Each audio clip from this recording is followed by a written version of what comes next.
Good morning, ladies and gentlemen. Welcome to another episode of Interlinked, powered by Shrapnel. Brace yourself for impact, crypto gamers, because I am reporting from the Shadow Zone. STX1 just wrapped up. It was an absolute banger. I know I was out there grinding for my Sigma, trying to get my missions complete. Only problem is, I suck. So I got most of my Sigma, full confession, off of dead bodies and extracted my ass out of there. But I'm going to get a second bite at the apple in STX2 dropping right around the corner. And it's going to include new map updates, suppressors, which I'm excited about because I want to live my inner James Bond fantasy. And I will be there grinding for some more Sigma. So if you haven't gotten a chance to get your extraction pack, now might be the time so you too can drop in. Huge shout out to our sponsor, Playa3ull Games. They are inspired by gamers and funded by their community. They have a epic game on the Epic Games Store, a third-person shooter called Nexus. Hop on in there and check that out. They're also currently selling nodes, so if you're interested, check that out at their website, thirtieth.games. That is a 3 instead of a B on Playable. Now strap in for the rest of this episode of Interlinked. Today, we are joined by Westy and Jose from the Chronoforge team. Super stoked to get into it. Of course, we've got my co-hosts, Ben and Jared. Ben, how you doing this morning? He is speechless with anticipation. We're doing wonderful today. I accidentally muted myself. It's the beginning of a great day, and you know it's a great day because you have two legendary builders here. We have citizens in the house. We have some excited builders. We have some excited co-hosts. One being myself, and I can see it on you guys' faces. So it's going to be a great day. Hell yeah. Jared, how we doing this morning? Fantastic. Senator Loomis had Bitcoin eyes on Twitter today, so it's a good day. It's a good day. And now, without further ado, we've got Westy and Jose. Westy, how you doing this morning? Yeah, very well, thank you. Just nice sunny day in the UK, and nice to see the charts going up a bit on all around really on crypto. The orange coin's going up, everything's following it as usual. Nice to see. Hell yeah. The orange coin is the sun. If it is up, we are having a good morning. Jose, how we doing? I'm doing well, doing well. Thanks again for the invite today. Always game to talk. Anything on the gaming front, really. But today it's Friday, almost weekend's almost here. Cannot complain. Excited to have the conversation. I love it. So without further ado, let's get into it. Westy, let's kick off a little introduction for yourself. Maybe cover your Web 2 past, how you got into Web 3, and then we'll get Jose and dive into Chronoforge. Sure. So I'm a CTO at Chronoforge. My past experience, just before I got into crypto, was augmented reality and virtual reality, working for PepsiCo and Saudi Aramco, helping build and Saudi Aramco building out their virtual pipeline training and all that sort of stuff that happens out there in the desert. And then moved into working in various projects in crypto. I was an investor originally, but then I thought, actually, I'd rather take a bet on myself than a bet on the market. So I ended up becoming a bit more of a builder in the space. And then I was headhunted by the CEO of Chronoforge, which is Lachlan. He's based in Australia, so unfortunately can't be here today due to time zone differences. But and then I basically worked up to be the CTO of the company. And I do, I help manage the game team. I write all the blockchain contracts. I write those, and I help manage another team, a small development team we have over in Australia that helps build out the websites and some of the dApps and that sort of business. And then my actual gaming experience, which, we're talking about gaming today, I've got, I think it's over 150 actual days play time on my main character in World of Warcraft. So I know that game inside out. And before then, I'm big into the old school RuneScape scene. And I think it was those games in particular that made me realize how we can really use them inside of those economies and the way all the resources are balanced, et cetera, et cetera. It just made sense to me that NFTs and crypto are a great sort of use case there, and that's what got me into working in crypto gaming. Love it. Thanks for the intro, Westy. It's particularly interesting on the Saudi Arabia history. That's super cool. I mean, you don't hear a lot of those intros coming into crypto gaming, but could definitely see the sort of the overlap on what would prepare you for some dev in the gaming space. Jose, good morning. Let's get a little introduction for yourself. Yeah, absolutely.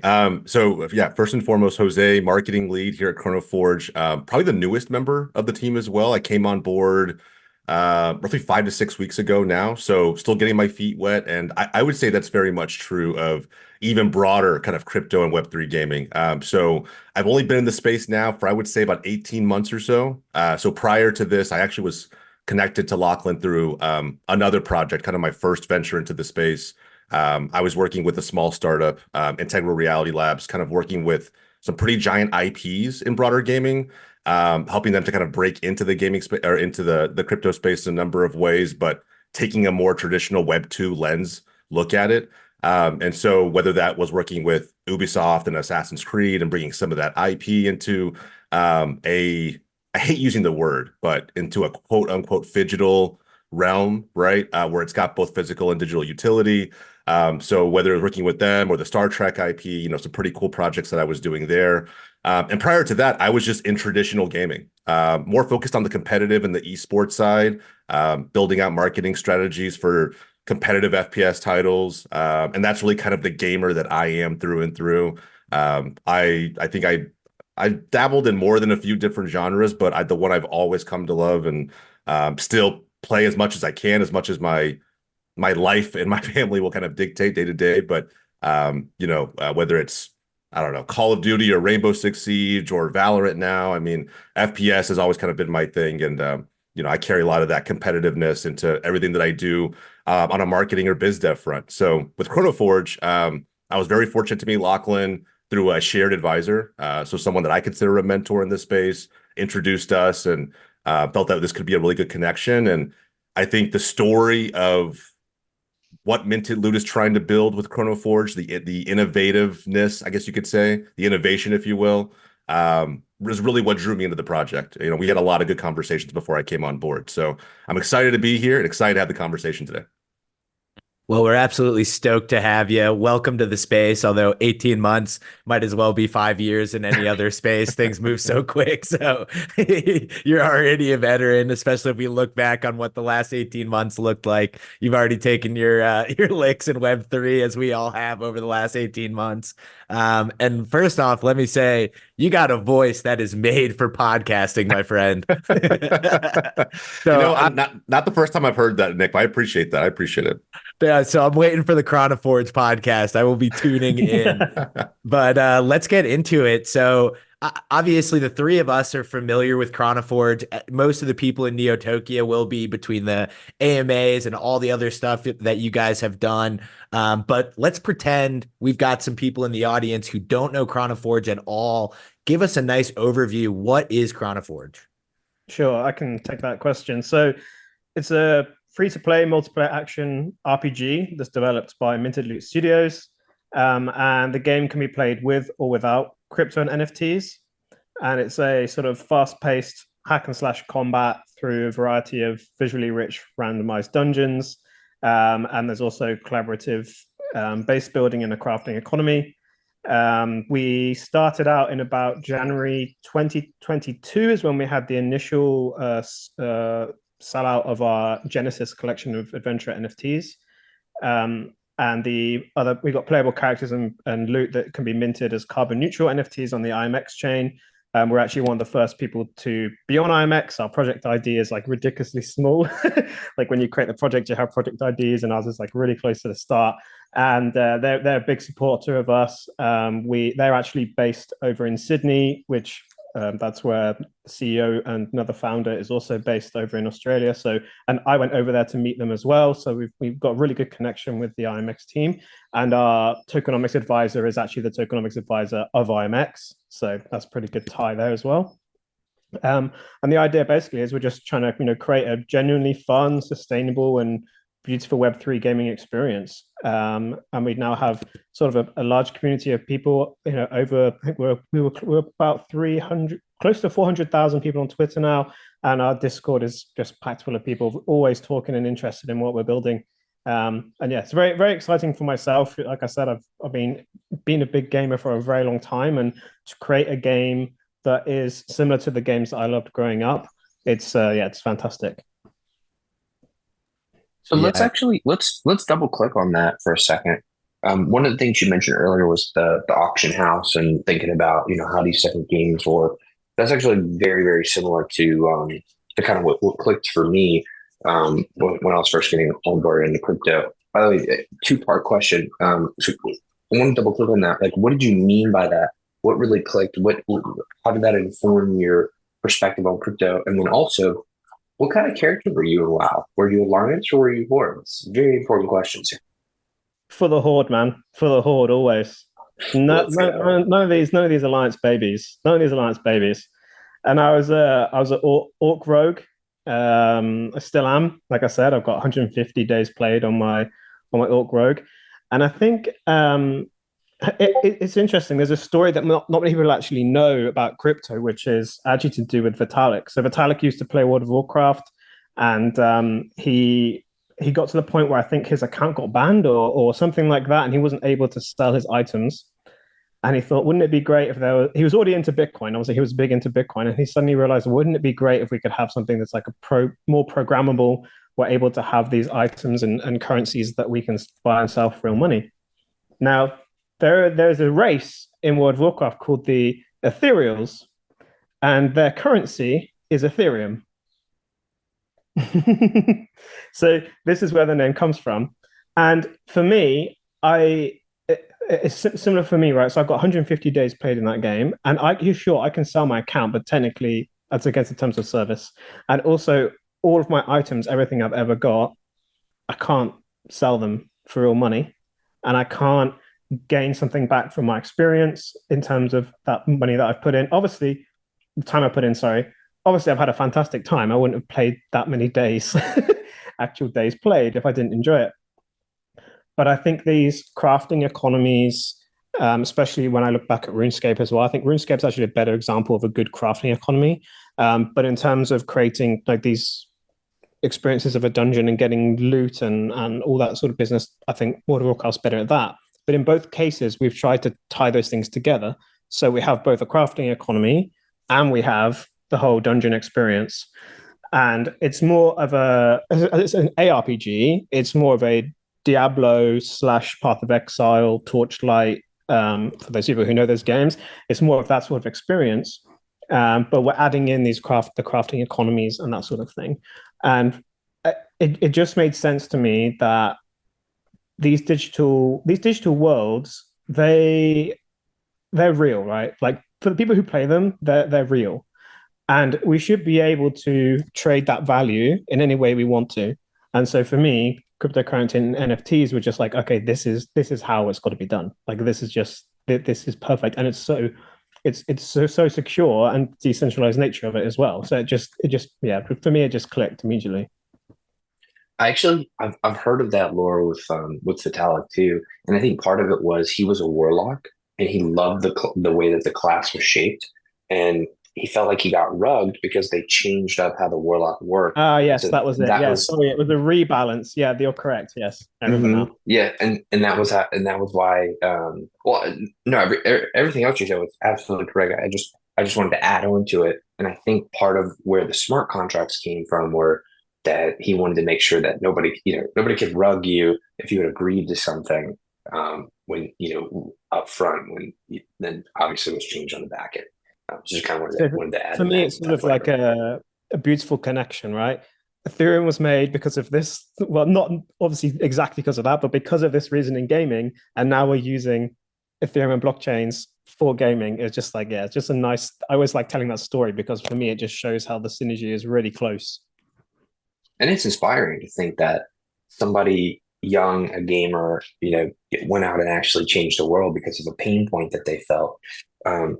Speaking of pain points, a lot of people don't usually think of like games as products or them as solving different pain points. But I would love if you guys could actually help us frame where Chronoforge fits into the greater narrative of like what gap is it filling? What itch is it scratching in the hearts and minds of gamers and people around the world? Like, what if you had to say, what problem are you really solving? What are you getting after? Maybe you could kind of linger on that for a bit. Who wants to take this one, Jose, me or you? Well, I think you probably have your own lens of it, Westy. We'll cover your side. I have a unique kind of point of view that really attracted me to the project when I was coming more from the Web 2 gaming side. Sure. So I think for me, it we see a lot of games being created that are mobile first experiences, or they are uh, shooters, or they are just basic web games that really they're just glorified Ponzi's. Um, and we saw the opportunity back in 2022 to actually fill the ARPG niche, right? And there are now other competitors now, but when we started, that was the niche we saw that no one was fulfilling. And we also saw that no one was really creating proper real games. Like at that point, there was Axie Infinity, which is well, we know how that went. But so we saw it as okay, this is the niche, and also not just that, but these sort of games, the ARPG or RPG games, MMORPG games, they're the ones that people really invest sometimes their life into for a couple of years, right? I'm sure a lot of us have been there. I certainly have, where I'm like, sorry, I can't go out to see you tonight to my girlfriend or whatever because I'm raiding. I'm killing that dragon with my buddies tonight. I've got 40 people. I can't miss it. I'm sorry. I've got to kill this dragon tonight. I've got to do this raid. And those sort of games are so special to people. Like they literally shaped in some ways a lot of the things that I do in my life. They're the reason I'm here right now talking to you. So I think building one of those in crypto gaming, just just what we really wanted to do and what we were passionate about, and we saw the niche that wasn't being fulfilled there.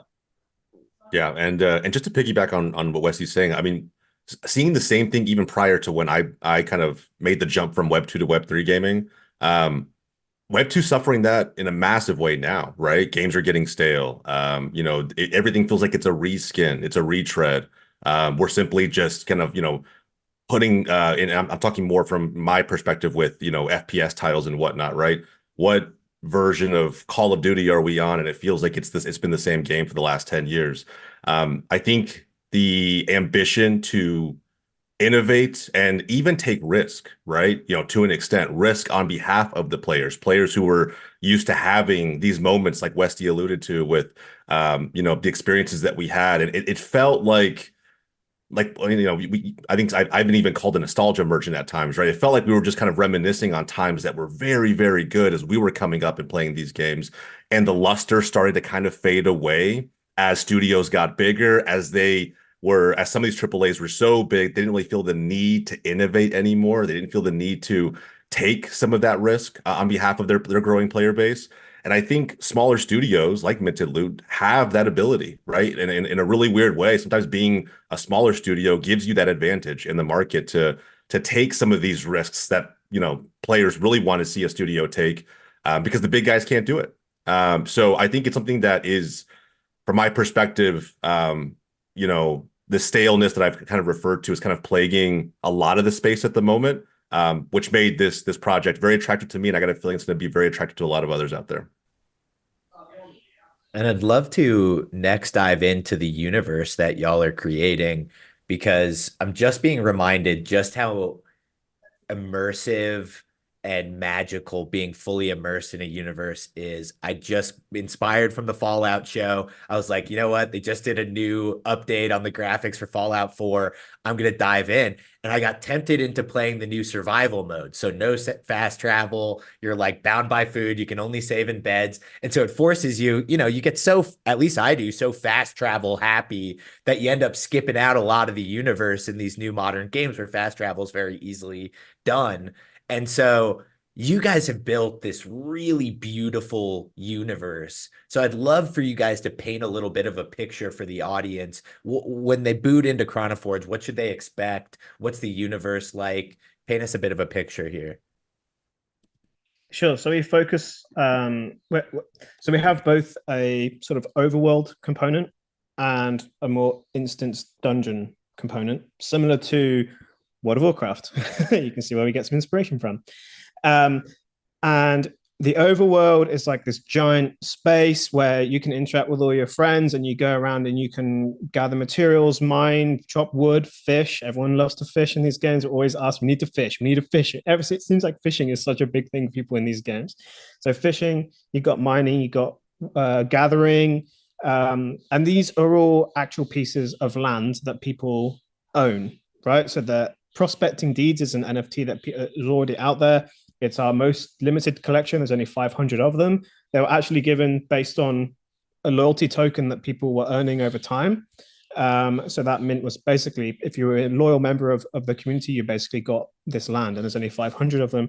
And the idea there is you've got this big sprawling space. You've got rifts everywhere. You've got like big mountains, flowing rivers, beautiful lush grass, these autumn areas, these winter areas. These areas where people are mining and excavating the land, and these crystals are popping up, and people are sort of thinking, what are these crystals? These look interesting, with the chrono crystals, which are important to the lore in general. And so, it's a living, breathing world, similar to the way that World of Warcraft, when you walk around into these zones and these areas, there are people who are offering you, objectives to do, to talk to about the lore, learn about the world. There's been a lot of work being put into that in terms of building a real sort of universe behind it. And then we have the dungeon experiences, which are more they are randomized in the sense that they are they're sort of random tile-based system, similar to what you might have seen in, let's say, Path of Exile or Diablo, where you go in and it is different every time. And we have 3 of those to start with. So we have a more sort of I'm trying to get the wording right now because I'm definitely going to get it wrong. More of the, I want to say Jurassic, but I'm going to say that might not be the right word to say in our marketing, which is more of a dinosaur-based enemies. So raptors, pterodactyls, the giant king T-Rex at the end that literally has fire coming out of its mouth, and in a big arena-based pyramid. You've got the more of the sort of Arctic level, so that's obviously more snow-based. You've got penguins that are firing out fish at you, and you've got big mammoths, and you've got boars charging at you, and you're going over these glaciers and traversing over these rickety bridges over from mountain to mountain while all these enemies are trying to kill you. And then you've got the one that we haven't really talked about much, and as far as I'm aware, I can't say too much about it right now, but there is a third one in the works. Some of that has already been sneak peeked in our Discord if you want to go and have a look at some of the art there, but that's sort of our third one. And I think a big thing to talk about here in terms of how we're building the lore and building the world is actually through Mind Tome, which is we haven't really discussed that, but that's our AI component. So Lachlan is the CEO. He used to work as an AI engineer before he worked in crypto, and the Mind Tome is sort of his baby. And the idea there is that there's lots of parts to it, but essentially we are making more natural language conversations with the characters, so with the NPCs, but also with the characters you're playing with. So your friends, you can speak to them and learn things about their characters that they've created. But it means that we can generate quests this way, like they'll be different for different people. It means that the NPCs and the players you're playing with actually have memories. They have a real living memory, and you're able to interrogate them to find out things that maybe someone else hasn't found out about this NPC or this other character. And if you continue to play with the same people, you also gain loyalty bonuses as you learn about their character, which means that if you go and play with your friend every night, you actually get a bonus for playing together. So that increases that sort of stickiness where it's like, okay, tonight I want to play with my friend Ben, and I want to, because I know I'm going to get a better bonus. Come on, let's go and play tonight. Let's try and get a bit further in this dungeon. we're stuck on this particular area. We can't get further than this. Let's see if our loyalty bonus helps us in this way, etc. Yeah, that's a whole other conversation. Like mind tome is another whole conversation, but it's a way to build like a bigger set of like lore and a real memories behind these characters and the NPCs that you meet. That's fantastic. I wanted to go a little bit deeper into the NFT. I know you have pets, there's mounts, airships, Rift Pass, and a prospecting deed, and kind of not only talk about sort of that whole ecosystem, but also let's say you come in and you don't have a prospecting deed. What does the prospecting deed give you that's a little bit extra, maybe earning wise, and why does it not matter if you don't have one? Sure. So I can go through each one. So we can start with the adventurers because they're the first one we ever had. So the adventurers, there are 7,500 Genesis adventure NFTs, and they're sort of the core NFTs that are required to access token utility within the system. You receive 5% of the supply of Rift as a TGE airdrop at the beginning of when the economy starts. And each Genesis NFT is a playable character in the RPG. You don't need to have one to play the game, but like I said, you get perks for having one. And also you get better starting gear than the average person who's coming in as a free-to-play player. And you also get exclusive races. So everyone likes to flex, a skin or like a cosmetic. Well, how about a whole race? You get a whole race that no one else can get. There's only 7,500 of them, so they're going to be, pretty rare to see. And they are sort of your standard ERC 721s. I'm trying to think what else we can say about them. They are also used in turn with airships and deeds to increase rewards that you get for voting in these voting periods. I'll explain what that means as well in a bit. But essentially, you can accrue more rewards by putting your adventurers on your airships and on your land. That's another part of it. Right now, adventurers, if you stake them, you're earning rare mounts. So if you stake them and you then unstake in 90 days, you receive rare mounts in the ecosystem. One of which is a flying mount, and there are no other flying mounts in the game. They already exist. They're called the Hisaris.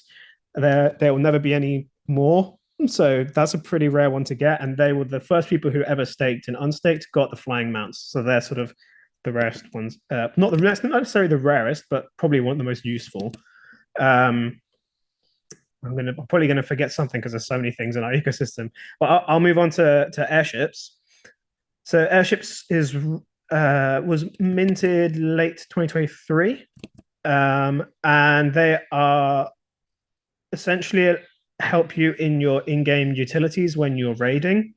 So there are 5 types. You have the Raider, which provides a limited number of airstrikes during a dungeon run, which sort of increase, and it also increases your party crit chance in the game. You have the Apothecary, which provides a limited number of instant revives, and it also increases the effectiveness of potions during dungeon runs. You have the Miner, which you're allowed to then, in dungeon, you can craft, which you can't do normally. You can only do that in the overworld normally. And it increases the drop rate of inorganic materials in both the dungeon and the overworld. The Harvester allows you to also have in-dungeon crafting, but it increases the drop rate of organic materials in both dungeon and overworld. And the Hauler allows you to vendor for gold inside the dungeon, and it also increases the elite mob drop rate of gold and items like armor, weapons, consumable, those sort of things. I will talk about the governance rewards, but that's sort of a separate thing. We'll move on quickly to the prospecting deeds. So I mentioned the prospecting deeds before. So they're sort of the rarest in terms of there's only 500 of them, which are the hexagonal tiles. They're all owned by players. Every deed essentially gives the owner the right to tax any resource extraction that occurs within their boundaries.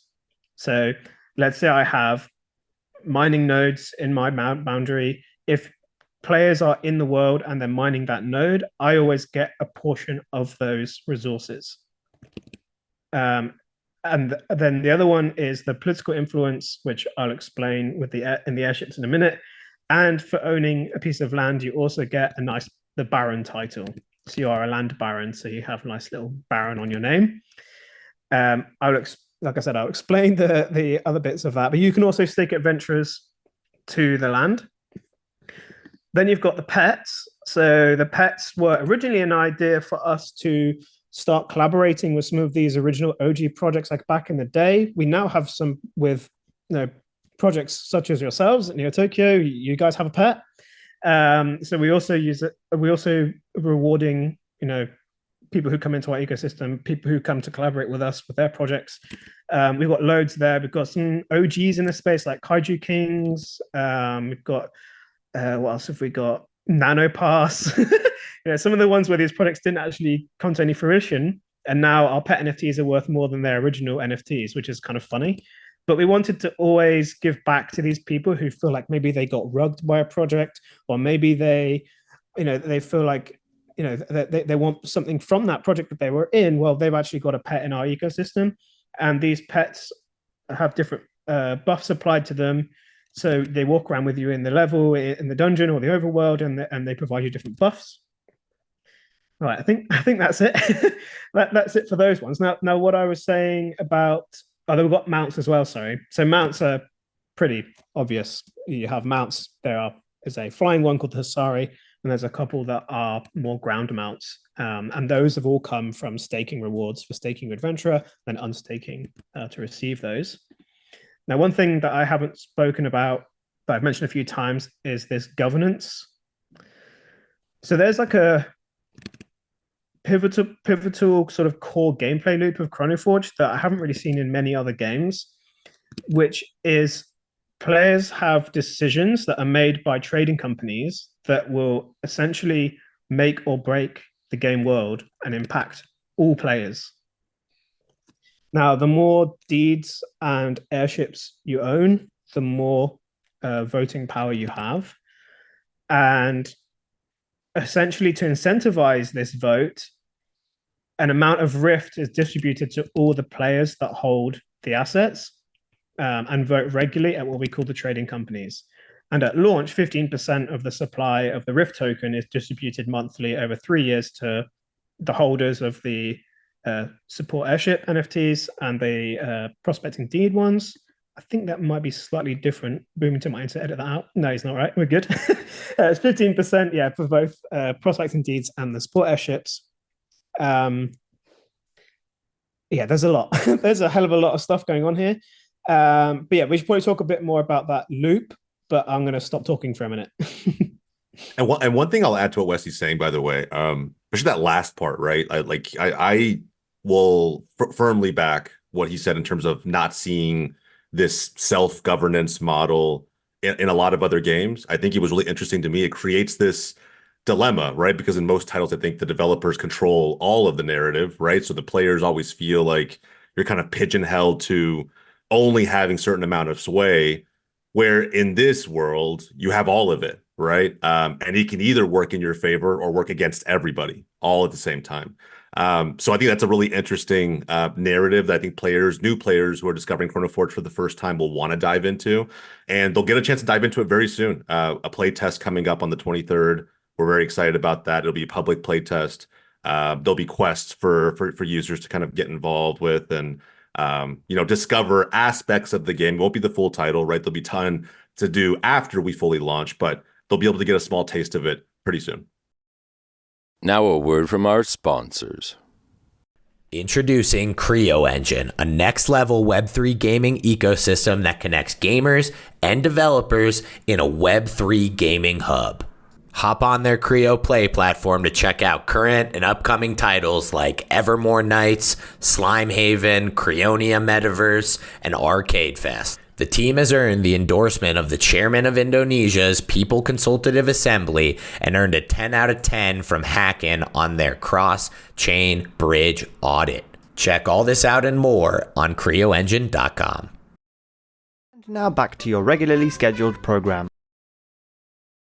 That's cool. And the last kind of thing I was curious about, I noticed that you guys have fusing, and it's sort of, I don't know if you have any alpha about, that you may want to leak about that into the future when the gameplay is actually live. I was curious about that, but it may be, we don't want to say it, but if you can, that would be great. I mean, so fusing is certainly an under sort of development part of Chronoforge right now, but essentially it allows players to combine adventurers, gear, pet NFTs into a sort of single superior adventurer or pet NFT or gear. And the process will destroy two of those three NFTs that are used.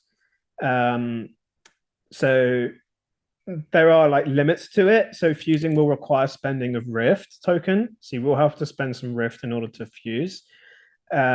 Fusing will also require an item that's earned through like actual gameplay. It will require using NFTs that share particular traits. And it will also require using NFTs over a particular level. So the idea of that is that it helps preventing like dumping of higher tier characters on the market, resulting in sort of distortion of average player power levels and game progression patterns, all that sort of stuff. We're trying to make sure that you can only fuse at certain times. So yeah, fusing is sort of a thing we're certainly actively like working on. That's basically what I can say about it right now. First off, I'd love to, we have a lot of gaming lovers in the audience, but we have a lot of builders, particularly coming out of the Neo Tokyo community. Let me first say, this is a wonderful use case on how to make a Web3 game, how to include the assets and not make them feel like a bolt-on. Like they're so clearly stitched into the very ecosystem of the game. So first off, just want to applaud you guys on that. More importantly, even is just having such a cool, distinct gameplay mechanic that makes it unique from a just, hey, we're a Web3 World of Warcraft. Like the way that you can vote and have influence on how the world potentially gets reset is such an interesting, unique dynamic. So I just wanted to, point those both out to the audience because I think that's a wonderful example. Because our space where we have tons of, we're the Call of Duty, but Web3. We're World of Warcraft, but Web3. When really the games that excite me the most about our space is the ones that innovate. So just want to applaud you guys on that. I think that's super, super cool. I think it's really useful for people who are building in this space, building games, building anything, trying to look at what crypto and NFTs can provide that Web2 doesn't provide in it, and leveraging those as a way to like set yourself apart from competition or set yourself apart from just Web2, right? Because that's what we're here for. We're here to separate that out and leverage the benefits. And I think that's what we really looked into when we hear so many times where it's like, oh, the token's released, but it has nothing utility. There's no reason to hold it, right? So there's things like that for us with, for example, RTG, we're making sure that as soon as the token exists, there's a reason why you want to hold it or you want to stake it or all that sort of stuff. And I think it's really good to have the game pretty close to release after that, because otherwise people are waiting for a year with a token that's done nothing and it just goes down in value, down. And then all your holders are like, I'm going elsewhere. These guys don't know what they're doing. And they'll go over to another project. So especially with our NFTs, we've really tried to make sure that there's like a real reason to own these NFTs and a real reason as to why you should spend your money on these things. Like we realize that people are spending, their cold hard cash on our NFTs, and we want to make sure that they're getting value out of those. And so that's what we've always tried to make sure of in our ecosystem.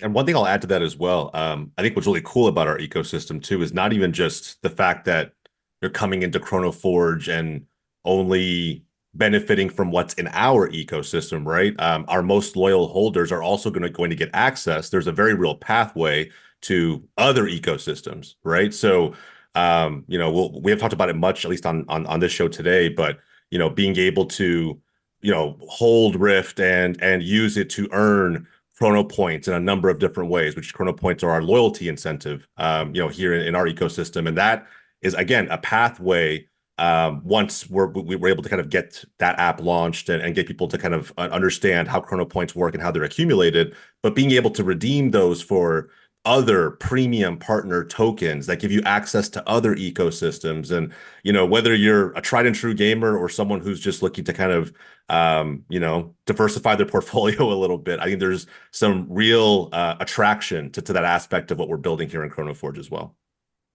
Yeah, and our first sort of partner on that is Mon. So, we speak to Julio and the Pixelmon team quite a lot. They're fantastic supporters of us, and we support them. Met some of their team in Paris during NFT Paris, and it was great to be part of their conversations and meet some of their fantastic team from when they've worked on other games on EA and all those sort of people. They've got some fantastic people on their team, and to have them as a big supporter of us is it's amazing. Yeah, it's a super interesting mechanic that you guys are teasing there. Now, you don't have to give away too much of the secret sauce on exactly how it's going to work with Pixelmon, but maybe we talk hypothetical just to drive home this feature to the audience. What would that look like? That sort of like Rift to or loyalty point to another token integration? Well, obviously there are a few things we can't say and can say out loud, but I'll say one thing that is separate to the token part of it, at least, is that when we're looking at these integration partners, we're not just looking at, okay, how does the Chrono Point loyalty system affect maybe how someone accrues a token from another project, which that is something we're looking at, but it's also how do we bring their IP into our universe? Now, Chronoforge has rifts. Rifts are quite a nice way for things from other universes to come into our universe. And so we're looking at that. Particularly, we're already in discussions with over at Pixelmon, of these, maybe you have Kevin Mon who's suddenly come through the portal, and you kill him and you earn, some reward, maybe from their ecosystem, maybe on our ecosystem. But these are random events that are happening, right? While you're in a dungeon, maybe you're going through, you're slashing through the Jurassic world, and suddenly there's a rift, and in comes Kevin Mon, and you've got to battle him. And if you defeat him and you manage to beat him, you get a reward from their universe, right? Now that to me is really exciting. It's a really nice way to do this cross IP integration. It's not just like, oh, we're going to give you an NFT that's like skinned around them. It's like, no. They're in our universe. Like they literally come through the rifts in our universe, and you have to defeat them. Yeah, legitimate cross IP. And it's not just some of the ones that we've referenced, right? Avalon's a big one for us as well, Valeria. And there's a list of, again, other very premium projects that we feel their IP meshes very, very well with what we're building here at Chronoforge. So it is very, very tailored to what we feel our growing player base wants to see in the game. Oh, I love it. It's that true interoperability, like sort of vision. I think that's such a wonderful way to stitch that into the narrative. And I was already excited on just dinosaurs being in the universe. The fact that other projects' IP could come and pop up in a portal, I think is a super, super cool way to integrate it, and can't wait to see what you guys do with that, with that feature, with that potential. One of the things that we've been talking about is sort of talking around is sort of the holder relations, the community relations. I actually think it's such a unique, almost accidental part of Web3 that it's one of our strongest differentiating features from traditional gaming, where Call of Duty is essentially made behind a curtain. Then maybe you get an alpha, the community reacts. Well, if the community reacts, there's not enough time to actually put their reactions into the game, and you get essentially the alpha with a little bit more polish. I think Web3 game development's much closer to stand-up, where every single day you're iterating, your community's getting a view at it, and then they're giving you that feedback live, which can both be extremely constructive and also, detrimental if their feedback is so negative. So I'd love to get y'all's opinion on just how do you sort of balance this community interaction? How do you incorporate this feedback? Or sometimes decide, hey, we've got a vision here, we're going to execute it. We can't tailor to this particular holder type right now. Yeah, so from my perspective, obviously, as someone who's been a developer for over 10 years, and I've worked on big projects over in Saudi Arabia and on products with Pepsi, like I said, and even smaller products back when I first started as a developer. Um, the main thing is that often as a developer of these products, you don't really ever get to speak one-to-one with the end user, especially as a developer. You might have a team of people who go out, they do their research on some demographic that's like, oh, this is like a specific demographic. He's 30 years old and he's got one kid and he's got half a leg and all this sort of stuff. You know, it's like these really like particular like boxed things, right? Compared to this, which is like, I just jump in the Gen chat and I'm like, hey, what do you think of the update today? Tell me what you think. And that to us, like for me, is really, really great. Like I love having that direct feedback. I love being able to speak directly to community members. Obviously, sometimes you have to go, actually, you don't actually know what the full picture is here. So I can't even tell you the full picture because that would be leaking something, or I would be telling you, particularly around things like TGE, right? Particularly around tokens.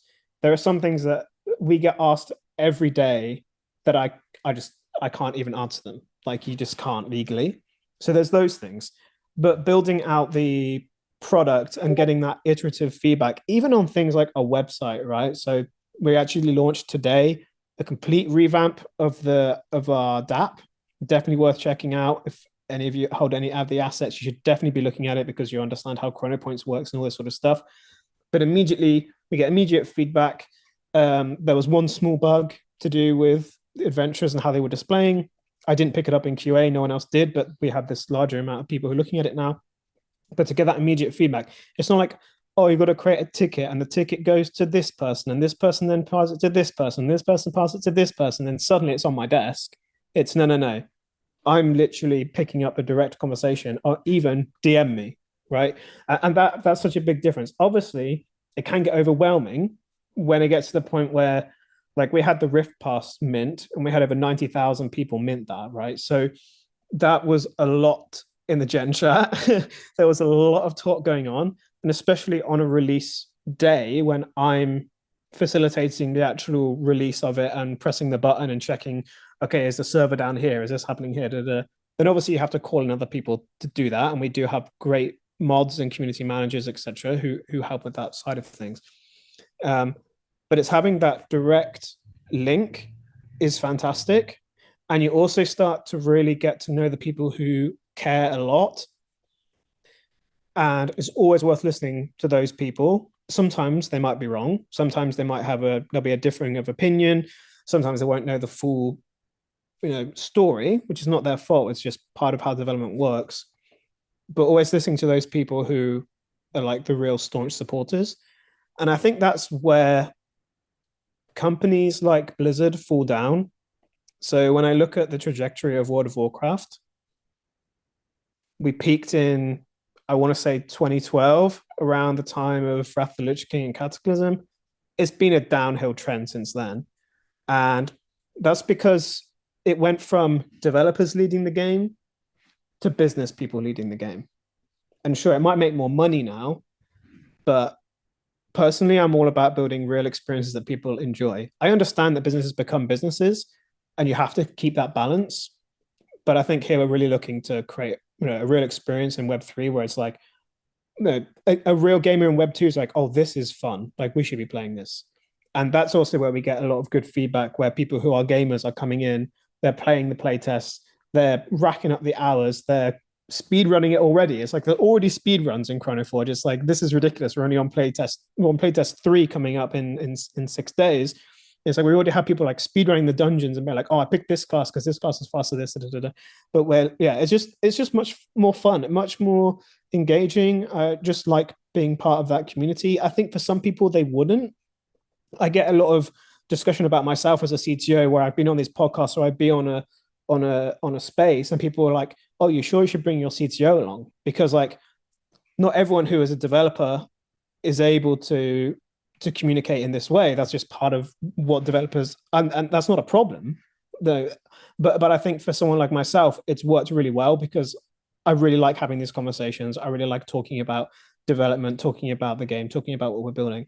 And I think having that community aspect has really helped forge, literally Chronoforge the experience. And I think That's too, great. if you do it right, by the way, just the last little point, I think if you do it right, you don't have to source the feedback from the community, right? I think they'll come to you willingly, sometimes with great feedback, sometimes with not so great feedback. Maybe they're a little upset about something, who knows? But we get all of that kind of in our Gen Chat. I think what Westy alluded to, right? How quickly our team could take that feedback, implement it, make it better, right? Improve the design, improve the mechanics, whatever it may be. How quickly we're able to do those things is equally what has me excited about things like the play test and then eventually the game launch. That's great. And I wanted to kind of touch on, for all the builders that, I think it was really sort of great the way that you had Chronos. That way it was a token that was there. It could do a lot of things, but you knew it was going to sunset and you had time to build out Rift. And I was wondering if you could talk about the process and how that sort of emerged. And I think that was a great way to, take in all the feedback and be able to pivot before the token was out. You could, tweak the tokenomics. And I thought that was a really great way to do it. And, everyone should be paying attention to that. Yeah, sure. I'll take that because I don't think Jose was even was even around at this point. So we always, so we had this token, the Chronos token, shows you're an OG when you know the Chronos token at this point. And it was basically a loyalty way for people to accrue this Chronos, and people knew that it was going to be for land.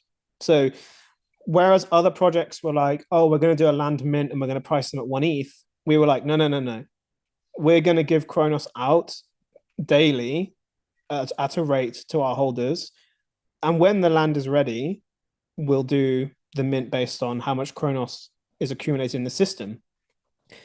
Now, obviously, as we got to this point where we realized we needed a new token, and well, not just that, but there's a lot of Chronos, and you can't really start an economy when there's already lots of Chronos distributed around in different ways, and it just didn't make sense for us to use Chronos as that main token. And it had already been launched, and it wasn't like it wasn't like it was on a DEX or a SEX or anything like that. It was just this was just a token that people were sort of trading between each other, and had no value as such, until people suddenly realized it did. And then we had some interesting stuff that happened. There was a lot of interesting tales that happened from there, but we had sort of bigger whales come in, like Grail.eth, for example, came in.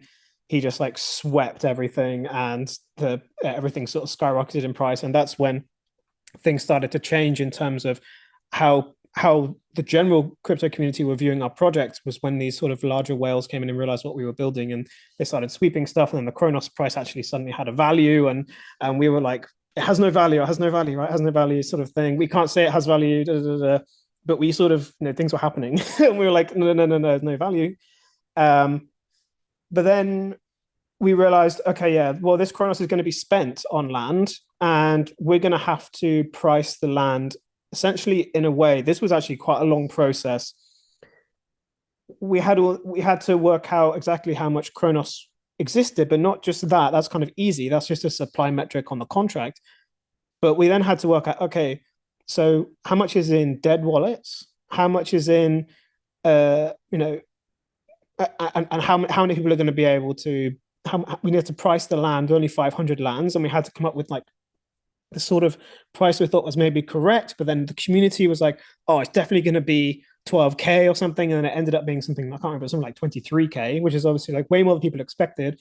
And they're like, oh, you're not gonna make, maybe you weren't mint out, you priced it wrong, And it turns out we hadn't priced it wrong, like it minted out fine. But like it was an interesting transition. We had to basically remove as much Chronos as we could at that point, and then transition to a new token. The new token had to exist, like I said, because we need to market it. We need to put it on various places that I can't say. And also we got to put it through the Rift Foundation. It's not controlled by us. It's controlled by the Rift Foundation, which is a separate company set up. And that's just how that works, the legality of it. And you'll find that that's what other projects do as well, right? you'll find that it's not owned by Pixelmon, it's owned by the Mon protocol. And the same way with Rift is owned by the Rift Foundation. So these sort of things had to be set up in order for us to actually, release a token that was going to be used in a larger scale ecosystem. So yeah, that was sort of the transition there. Is there anything in particular you were wondering about there with the sort of the transition between the two? No, I thought that was well put, and I love the idea of having one that you can sort of do what you want with, and have at some point at sunset, and then go directly into Rift. So I don't know if you guys wanted to spend a little time talking about Rift and the tokenomics, and how that's going to work in game. Yeah, sure. So there's quite a lot to do with Rift, but Rift is essentially, like I said, managed by the Rift Foundation, and it is a token that will be usable within the Chronoforge Web3 ecosystem. The people who own Adventurers will get an airdrop immediately on TGE, and then the people who own land and the airships, as long as they are routinely voting in these votes that appear, they will essentially being dropped 15% of the supply over the next 3 years. But the actual use cases, we've got quite a lot. And I'm getting up my list here because I'm going to forget something. So one of the main things it's going to be used for is to be able to convert the server-based game items that you obtain through, game achievements, or that you've traded between players, or that you've crafted. You can actually turn those into NFTs that you can sell. But we have done something that we think is rather unique, that we are controlling the rate of production of all these NFTs in a way that the first people to ever mint them will have a lower price in Rift than the ones who wait till later. So this way we can sort of affect the rate of production of NFTs and maintain like a balanced ecosystem. Not only that, but it actually incentivizes people to go straight into new content or go straight to trying to do the hardest stuff, because you will pay less to create the NFT than other people who wait till later. So it means like in WoW, I used to love watching like the race to world firsts, right? When a new raid come out, and there'd be like China versus the USA versus Korea versus Europe. And it would be like all these different guilds were trying to like defeat the bosses first. Well, imagine that, but also the items you get will be worth more, and you don't have to pay as much to make them. That's sort of the idea there. And the Rift will vary. The amount you've got to pay will vary between items, obviously. So depending on the significance of it in gameplay and how powerful it is, and also, like I said, the volume that's in circulation. And like we discussed before, the Rift will also, you can use it to fuse NFTs of a given type. So you'll burn multiple NFTs to obtain a more powerful item. But also a thing to probably point out is, where does this Rift go? Right. So once you mint something, fuse something, where does this actually go? And for us, we've decided we lock it into an ecosystem fund wallet, and we lock it for 5 years. Or at least 5 years, rather than recirculating it into the economy. There's a reason why we can't burn it. There's legality behind that.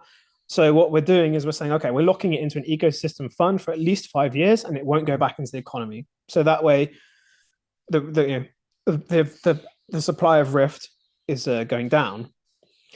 I'm trying to think if there's anything else in particular for the. We also want to basically incentivize sort of third-party ecosystem contributions.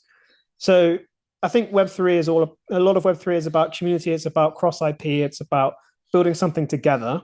And we really recognize that. And we want to provide, basically, if people are creating mods for the game, some utility, maybe some game assets, some skins, some items. You see in, for example, Counter-Strike, a lot of their skins are actually created by community, and then they put them into the game. And that's what we'd like to do. And then if your skin or your item or your mod or the utility that you've created is actually something we want to put in the game, we will reward you with Rift. So Rift is our way to pay out the community with a community token. Essentially, that's what we'd like to do to sort of engage other people to expand the Chronoforge IP. I love how well thought out everything is. It's great to have anytime we can get the CTO on the pod. It's always great to get all of the details around it. So really, really appreciate the deep dive here. I know we've already gone about an hour, so want to take this opportunity. Is there anything that we didn't cover that you guys think we should for the audience? Turning the tables back around, we can dive into any topics that you guys think are left or any closing thoughts. One thing on the Rift is that we're also going to be giving it for outstanding gameplay achievements. So if you're a DGen that is like killing the most bosses in a given month, or you're grinding out the same dungeon over and over and over and over again, and you've completed it 100 times in a month or whatever, we're looking at ways to basically give Rift out to people who do outstanding things in our game. And the one thing I'll leave note as kind of a closing thought is, again, I'll point it back to the play test. I think Westy did a great job of hyping up so many elements of this game. You're gonna get a chance to see it publicly here in about 5-6 days time on the 23rd. Go follow us on Twitter. We'll be kind of leaking more announcements there. You'll be able to do everything from hunting and gathering in the overworld. There's a couple bosses and some dungeons to kill and slay. You'll get a stab at kind of some crafting there as well. So there's gonna be, I think, something a little bit for everybody to get excited about. Hell yeah, I'm certainly excited. I'm definitely going to try and dive in when you guys go live. So I already follow the Twitter, but I'll be staying glued to Twitter, which won't be a hassle because that's pretty much my life anyway. But really huge thank you guys for joining us for this morning or this afternoon for you, Westy. Great to be able to dive into Chronoforge. Really appreciate both of your guys' time. No, thank you very much for having me. Obviously, big fan of Neo Tokyo. I've got I've got an S1, so and it's really, honestly, it's a fantastic way to get involved as a builder, as someone who, like, for another great reason I have one is that I go to like NFT Paris and suddenly, boom, I've got people I can just go and meet immediately. We understand each other. We know Neo Tokyo. We're building interesting things. It's fantastic from a builder perspective to be in that community, and I love to be any part of it when I can, and be on a podcast on the podcast with you guys. It's it's great. Really like it. Really enjoy it, and it's been a great hour. It's really nice to just sit and chat and talk about the game for an hour rather than being busy writing all the smart contract code and managing all the team, etc.